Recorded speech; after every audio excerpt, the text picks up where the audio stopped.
कपड्याच्या दुकानात जाऊन कपडे खरेदी करत फोन पे द्वारे पैसे दिल्याचा बनावट मेसेज दाखवून दुकानदाराची फसवणूक करणाऱ्यास व एक विधी संघर्षित बालकास जेरबंद करण्याची कामगिरी नाशिक शहर गुन्हे शाखा युनिट क्रमांक 2च्या पोलीस अंमलदारांनी केली।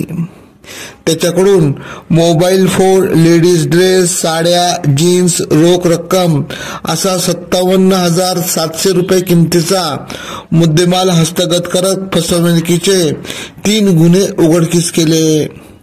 अंबड, मुंबई नाका, नाशिक रोड पोलीस ठाणे हद्दीत व्यापाऱ्यांची आर्थिक फसवणूक करणारा दीपक परशुराम हंडोरे वय 29 राहणार फ्लॅट क्रमांक 1 प्रेम कृपा सोसायटी बागुलनगर विहित गाव नाशिक रोड यास गोपनीय माहितीवरून व सीसीटीव्ही फुटेजवरून वडनेर गेट जवळील वालदेवी नदीवरील लोखंडी गेट जवळून जेरबंद केले।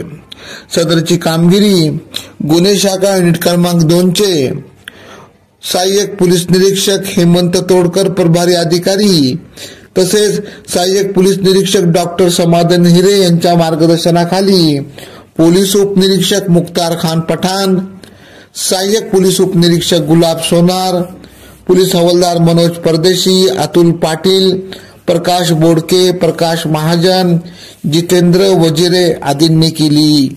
AKP न्यूज साठी ब्युरो चीफ अनवर खान पठाण, नाशिक।